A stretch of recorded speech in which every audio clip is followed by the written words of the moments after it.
Hello everyone, and welcome back to another Wano deck deep dive, this time featuring Rügener Gruppierung, a division that is still counted as one of the weakest decks in the game, and I still would see it there as well. It's a bit of a weirdo though, and it has some funny tools that you can use to make it work somewhat, and we're gonna talk about strengths, weaknesses, and what it has in general, starting in the logistics tab with this Gamblers division. And yeah, the UWATS is your classic CB. You have 3 supply cards because you really need to reload your units constantly. Both the Krug and the MI14 really need that, and your artillery needs it as well. So having 3 cards of supply essential here in this deck. UWATS, good leader. Then you get another infantry leader here with the Polish. And 7 hit points for 50 points. That's nice. Smoke, light AT. That's pretty good. The Pichotas mech with the SVD and 2 PKMs. It has great firepower when static, so that is pretty nice. It's a nice cheap unit as well, can help out in the early game, getting around. Marine Pioneer is great because they have 12 hit points, can really hold towns nicely and win 1v1s against other infantry units, and that's what you want to do there. Motschützen have a great RPG, have 2 MGs. Yeah, just a generally a pretty solid infantry unit as well. And yeah, you can't quite afford upvetting them as you only have 42 infantry as is, so 1 vet. They go Sicherungs. Great for the flank, has an RPG, has Sicherungstraits, and can come with an SPW as well. And yeah, just having some armored vehicles that can give you fire support is pretty helpful with this deck. Then we have 2 cards of ATGMs, a cheap one with the Fagot, that just comes in there to help out, and then the Conquerors that hits a bit harder so that you can kill off IFVs reliably and so on. So yeah, you need them because you don't get any IFVs yourself, so having them here is helpful. Artillery tab is one, the cleanup for town fights vehicle with the mine clearing tool that can just blow up buildings, really helpful to deal with enemy formations. And then a 130mm gun with 1 vet, where it goes down to 19-second aim time. A solid one here. MTLB transports that can take a bit of counter battery fire once loading the units back on. Yeah, it's a solid one. It's not a great artillery piece, but it can be helpful to deal with enemy ATGM positions, to deal with enemy AA, and just get some kills. So yeah, for the front line, you want to use these for killing. These are just for the support weapons that you need to get rid of. Then tank tab is actually pretty solid. You get T55 base, which just have to push forward, have to push on, can kill off enemy tanks quite reliably now with the 2 vet. Ever since they got rid of fire buffs, these are pretty key. T72 is pretty decently powerful as well. Good frontal armor, good penetration. Just no smoke on all of these, so you have to be careful where you put them. But for fights around town, these work quite nicely. And then you have 1 sniper tank with the Merida that you usually want to use to dual IVs with. Doesn't have the best pen, but can really be helpful at dealing with enemy ATGM teams from afar and deal some damage there. And then the Malyutka P, just as a ambusher with the better stealth to deal with enemy light vehicles, and I just have some ATGMs flying towards the enemy to scare them off. 55 points. Pretty helpful for that. Then we come to the essential part with the KSK. This is a fantastic fort deploy unit. Has TNT, has an RPG, has good firepower, special forces. So these guys, you absolutely need them to do some job for you, together with the Mi-8 TB, because this division can't really push in the late game.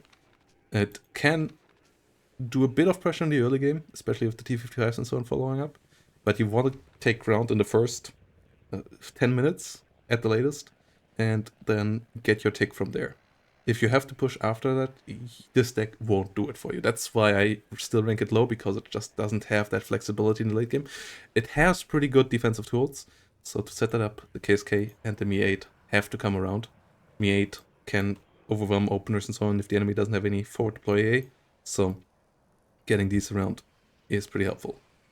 The Aufklärungstaucher are pretty nice as well. They can help out dealing with infantry, and yeah, just look out of towns and help out winning infantry fights there.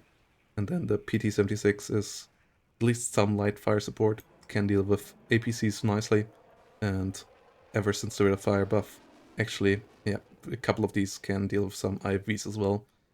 Doesn't have smoke, which is a bit annoying, but as a recon unit, pretty solid. AA, we have 2 cards of Grooks, upvetted so that they at least have a bit of accuracy. With range stacking, they actually go up okay. Crooks, super essential. You need to keep some supply next to them. Always buy them with supply.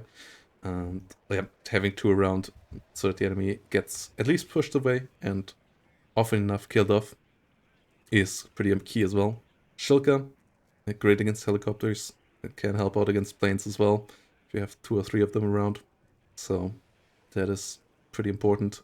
The extra accuracy helps out against the helicopters. Then the V50 for openers, especially, to help out, and can help out against infantry as well. But especially for helping out with getting some quick AA into the opener. And then the Strela, which can come with the ZPU as well, that can help out against helicopters and ground units too. Yeah, just coming out there for fire support and dealing with enemy units. And yeah, that's the nice thing there. The ZPU on 2 vet also can deal off enemy infantry and help out against helicopters if needed. And the Strela then comes in okay AA missile as well, though it has lower range against helicopter than the Eagler, which is pretty annoying. Then helicopter tab, super important, Mi-14. They are capable of shooting at motion. They are capable of one-hitting 16 frontal armor units. So this is your key defensive weapon. You can reload them quickly with a supply truck below them, and they outrange a lot of AA pieces, so you can just like fish for enemy units and then just keep them moving, keep them landing. Me too, good for the openers, good for rushing. So that is a key little unit here as well. And you actually want to have them at 2 wet so that the accuracy of the autocannon is insane, as that goes up by a lot there. And the rockets actually get a bit better as well, which, yeah, you really want for the opener. And then air tap is an aggressive one for the early game mostly as well, and for keeping the game like busy and hitting some tanks with the AT2. Though this one is the weaker one. This is not the fire and forget one, so that's a bit annoying. And then the cluster, yeah, is a good cluster. 2 500 kilogram bombs. The rocket one is fantastic. This little rocket plane is quite annoying for the opener as well.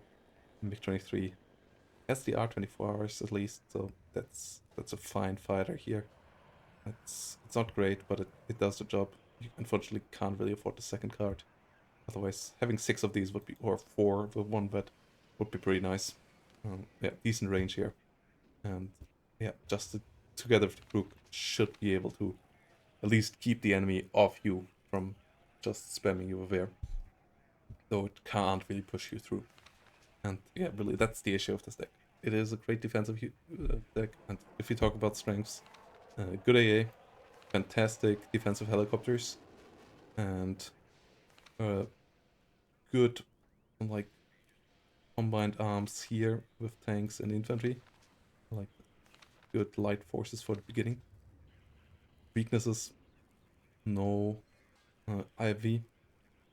Weaknesses, no aggressive seed plane to get the air through.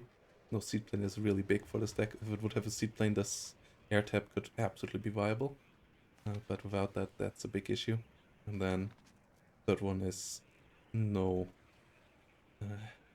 heavy tank that could help out pushing through as well. So yeah, it like the mix feels like it should be a bit more viable than it is, but it still doesn't feel great. And yeah, but it is fun for team games. And as I said, it's fantastic on the defense. And if you are a gambler, the MF14s are just fun. The Crooks are just fun there. If you hate RNG, never play this deck. If you don't like RNG, this is 100% not the deck for you. Stay away from it as far as possible. So yeah, let me know down below what you think of Rügener, where you would buff it. And yeah, just see you in the next one, guys. Bye bye, and have a great day.